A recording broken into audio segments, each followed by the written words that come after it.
जब मैं ये बोलना मैंने शुरू किया, उससे बहुत सारे लोगों ने कहा कि स्वार्थी समाज के लिए पुष्पेंद्र तुम इतनी बड़ी नौकरी छोड़ के जा रहे हो।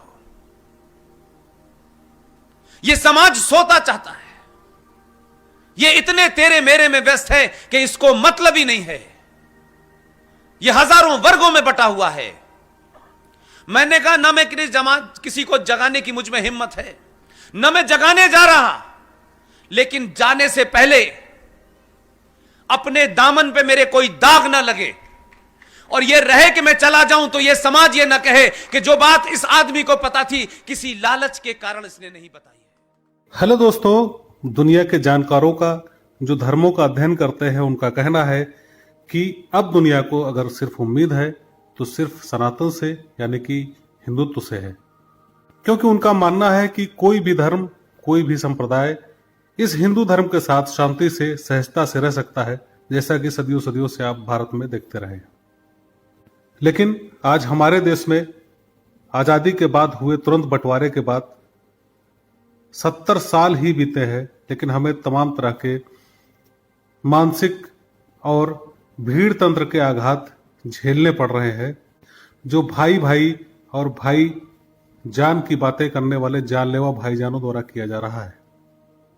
सदियों सदियों से सोए महान देश को जगाने निकले पुष्पेंद्र कुलश्रेष्ठ जी मानते हैं कि पिछले कुछ समय में हमारे देश, हमारे सनातन समाज में बहुत बड़ा बदलाव आया है, जिसके चलते सिर्फ सत्ता परिवर्तन नहीं हुआ है, वरन सत्ता में जो सत्ताधारी दल बैठा है या सत्ता के शीर्ष पर जो व्यक्ति बैठा है, उसके अंदर भी बहुत कुछ बदलाव हुआ है।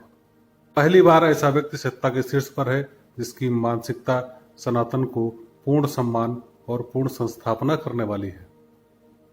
70 वर्ष बाद पहली बार ऐसा हुआ है कि जातिवाद, मुफ्तखोरी, फ्री बिजली पानी, अगड़े पिछड़ों से निकलकर किसी को भरपूर मैंडेट यानी बहुमत जनता ने या समाज ने या सनातन समाज ने दिया है। आइए सुनते हैं पुष्पेंद्र जी को। उनका एजेंडा 1947 में क्या था, यह सबके सामने था। कंफ्यूजन और झूठ हमारे बीच में था। इसलिए इस देश को 70 साल के बाद एक युद्ध की स्थिति में पहुंच गया है और इस युद्ध को आप किसी नारे से टाल नहीं सकते। झूठ बोलना बंद कर दीजिए, यह युद्ध आपको लड़ना ही पड़ेगा।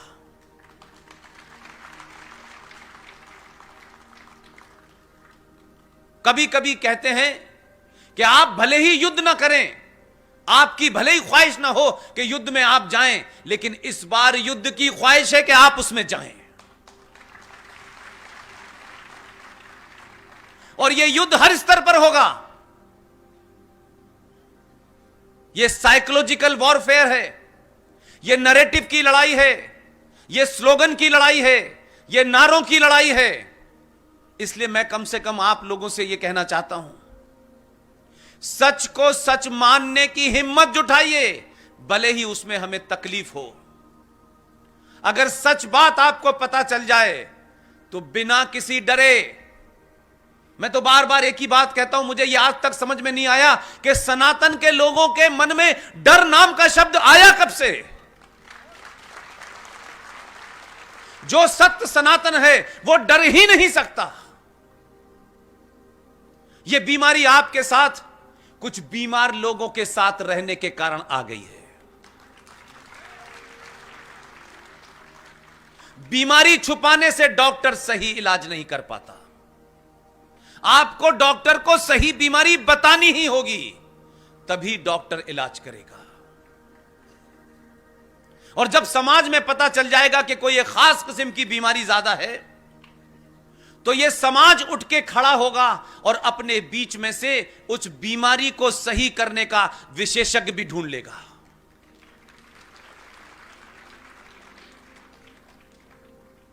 आप अपने दिल पे हाथ रख के बताइए, सबसे पूछता हूं पूरे देश में, पिछले 70 सालों में कब आपने सोचा, कब आपने यह चाहा कि इस देश की सत्ता के ऊपर ऐसे लोग बैठें जो सनातन की रक्षा करें, जो राष्ट्र के बचाने के लिए काम करें, आपने कभी नहीं सोचा।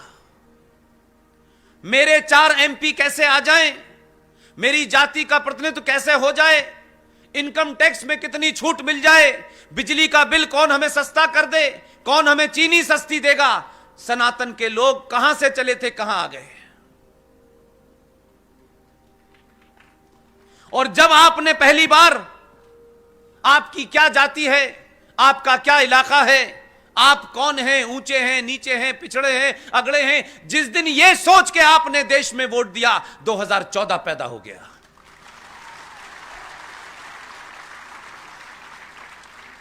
इसलिए पूरे दुनिया में इस वक्त जो खलबलाहट मची हुई है, जो परेशानी है, वो किसी व्यक्ति विशेष से नहीं है। ये ले लिया। किसी के चेहरे से किसी को तकलीफ नहीं है। उनकी तकलीफ और उनके डर को अगर आप समझेंगे तो आपका उत्साह और आपकी ताकत दुगनी हो जाएगी।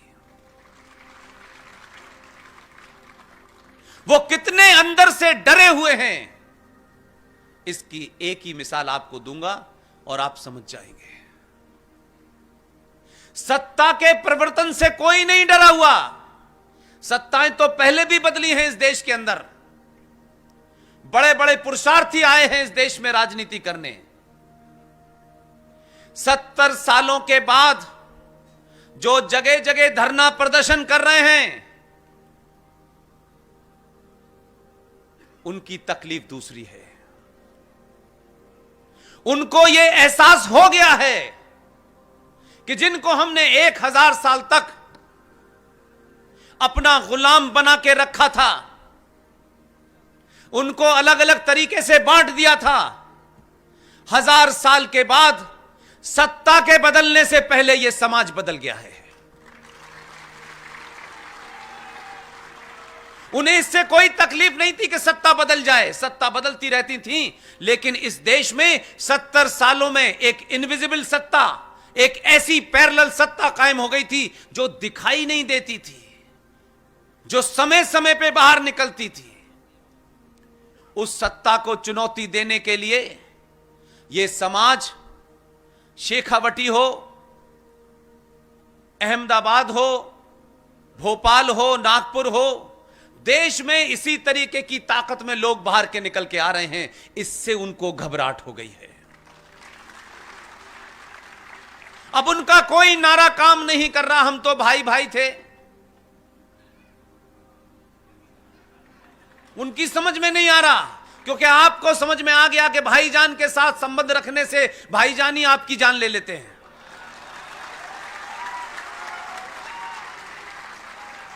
आपके जहनों में, आपके मन मस्तिष्क के अंदर जो बहुत सारे कंफ्यूजन थे, शेखावटी के लोगों, आपको धन्य होना चाहिए कि आपके बीच में ऐसे लोग मौजूद हैं जिन्हें यह लगता था कि कांवड़ियों पे हमला कर देंगे, जिन्हें यह लगता था कि भीड़ तंत्र से हम डरा देंगे और कांवड़ का रास्ता बंद हो जाएगा। उन्हें पता नहीं था कि यहां करोड़ों मौजूद नहीं थे, एक ही बराबर है उनके। इसलिए दृढ़ निश्चय कीजिए, आप सबके अंदर दिनेश गिरी महाराज संत बनने की ताकत है। अपने अंदर के लालच को मिटाइए, तेरा मेरा ऊंच नीच से बाहर निकलिए। बहुत बड़ी दुनिया आपका इंतजार कर रही है। आप जिनके बारे में पढ़ते नहीं हैं, सुनते नहीं हैं, आप सिर्फ यहीं के अखबार पढ़ते हैं, तो आपको लगता है सब कुछ निराशाजनक है।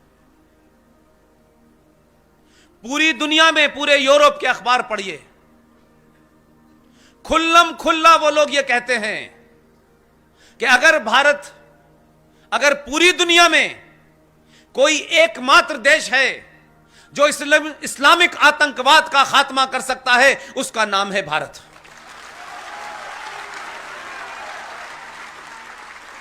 और वो ऐसे ही नहीं कहते, उनका ये मानना, उनका ये यकीन किसी मजबूत बुनियाद का कारण है।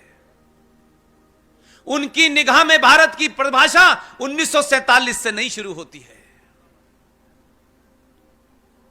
उनकी परिभाषा 5000 साल पुराने और आचार्य चाणक्य से शुरू होती है। इसलिए जब आप तस्वीरें बदलते हैं तो पहले जहन बदलता है, फिर समाज बदलता है, फिर सत्ता बदल जाती है। हमारे देश के पाठ्यक्रमों के अंदर आचार्य चाणक्य नहीं पढ़ाया जाता, सुभाष नहीं पढ़ाए जाते, वीर सावरकर नहीं पढ़ाए जाते, रानी लक्ष्मीबाई नहीं पढ़ाई जाती। इस राजस्थान की धरती पे बड़े बड़े संत पैदा हुए, बड़े बड़े ऐसे लोग पैदा हुए, महाराणा प्रताप पैदा हुए। इनका अगर आपने इतिहास नहीं पढ़ाया है तो आप बौनों को पढ़ाते हैं, इसलिए इस समाज में बौने पैदा होने लगे।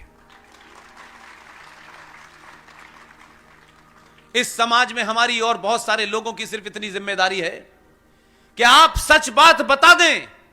जब मैं ये बोलना मैंने शुरू किया, मुझसे बहुत सारे लोगों ने कहा कि स्वार्थी समाज के लिए पुष्पेन तुम इतनी बड़ी नौकरी छोड़ के जा रहे हो। ये समाज सोता चाहता है, ये इतने तेरे मेरे में व्यस्त है कि इसको मतलब ही नहीं है। ये हजारों वर्गों में बटा हुआ है। मैंने कहा ना मैं किसी को जगाने की मुझ में हिम्मत है, ना मैं जगाने जा रहा, लेकिन जाने से पहले अपने दामन पे मेरे कोई दाग ना लगे और ये रहे कि मैं चला जाऊं तो ये समाज ये ना कहे कि जो बात इस आदमी को पता थी किसी लालच के कारण इसने नहीं बताई है।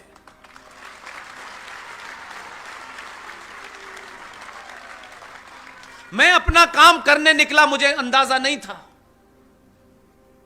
मैं शुरू में बहुत मायूस था, लेकिन यकीन मानिए पहले स्पीच जो 3 साल पहले दी और आज तक हर दिन मेरा विश्वास करोड़ों गुना बढ़ जाता है। कहते हैं जो लड़ा ही नहीं वो हार कैसे सकता है। सदियों तक हम हजारों सालों तक लड़े ही नहीं, तो हार का प्रश्न क्या है। आज आजादी के 70 वर्ष बाद हम खड़े हुए हैं, तो सत्ता से लेकर के पूरी दुनिया में, पूरे देश में आप बदलाव को देख सकते हैं। पूरी दुनिया इस्लामिक आतंकवाद से पीड़ित है। हमारे द्वारा चुने गए प्रधानमंत्री ने उस इस्लामिक आतंकवाद की लगाम को थाम लिया है और अब पूरी दुनिया को भारत से उम्मीद बढ़ी है, खासतौर पर सनातन से उम्मीद बढ़ी है, क्योंकि सनातन की जागरूकता के बाद ही एक ऐसा व्यक्ति प्रधानमंत्री बना है जिसके रहते रहते करीब 6 वर्षों से पूरे भारतवर्ष में, विशाल देश में एक भी बड़ी घटना आतंकवादी नहीं अंजाम दे पाए हैं। अगर कहीं कोई हमला करने में कामयाब भी हुए तो उनको उनका करारा जवाब मिला है। दरअसल सच तो यही है कि हम कभी युद्ध नहीं करना चाहते, लेकिन जब हमें युद्ध के लिए मजबूर किया जाता है तो हमारे पास विकल्प नहीं रहता। हमारे राष्ट्र का नाम भारत उस भरत के नाम पर है जो बचपन में ही शेरों से खेला करते थे। हमारे सनातन में भय का स्थान कहाँ है, वो जीवन हो या मृत्यु। याद रखिए साथियों, अभी हमारे अंदर ही बहुत सारी कमियां हैं। अभी हमें एक बहुत लंबा सफर तय करना है अपने में सुधारों का, और साथ में इन जानलेवा भाईजानों से संघर्ष का। साथियों, हमें सनातन के खिलाफ चलाए जा रहे तमाम सारे प्रचार युद्ध, मानसिक युद्ध से भी सावधान रहना है। हमें इस सच का सामना करने में कोई परहेज नहीं होना चाहिए कि 70 वर्षों बाद एक बार फिर युद्ध हमारे समक्ष है।